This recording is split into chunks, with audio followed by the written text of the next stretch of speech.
పిఠాపురంలో AP deputy CM Pawan Kalyan మాట్లాడుతున్నారు. Live లో చూద్దాం. సౌకర్యం లభిస్తుంది.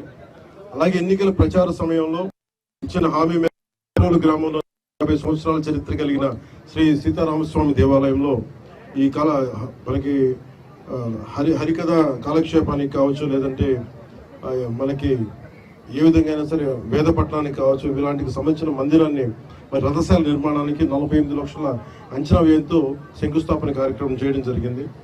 దీని ద్వారా దేవాలయానికి విచ్చేసే వేలాది మంది భక్తులకి ఆధునిక సౌకర్యాలు కూడా కల్పించడం జరుగుతుంది. గొల్లపల్లి మండలంలోని సుమారు 225 సంవత్సరాల చరిత్ర కలిగిన సీతారామస్వామి దేవాలయంలో ప్రాకార మండప నిర్మాణానికి 1,32,00,000 అంచనా వ్యయంతో నిర్మాణ పనులకి శంకుస్థాపన చేయడం జరిగింది. దీని ద్వారా దేవాలయ ఆధునిక సౌకర్యాలు కూడా కల్పించడం జరుగుతుంది.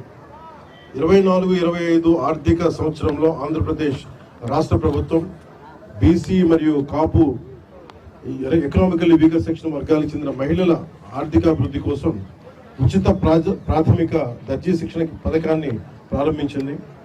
45, 60, 90 రోజుల పాటు నిర్వహించే శిక్షణకు ఎంపికైన శిక్షణా సంస్థ STPలు అందిస్తున్నాయి. ఈ పథకంలో భాగంగా పిఠాపురం నియోజకవర్గంలోని 3,456 మహిళలకు 8.64 కోట్ల విలువైన కుట్టు మిషన్లు నేడు పంపిణీ చేయడం జరుగుతోంది.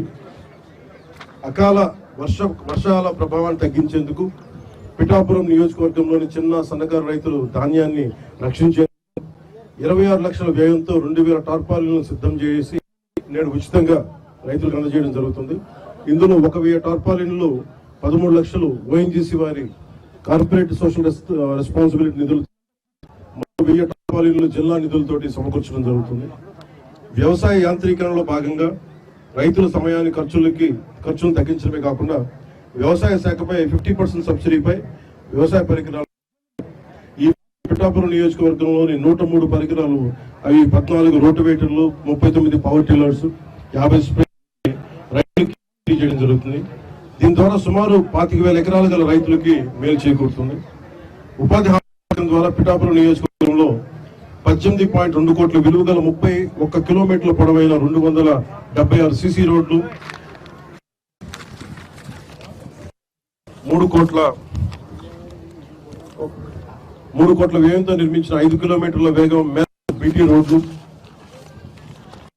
8.68 కోట్ల 431 గోకులాలను నేడు ప్రారంభించడం జరిగింది. దీని ద్వారా సుమారు 300 మంది కాంట్రాక్టర్లకు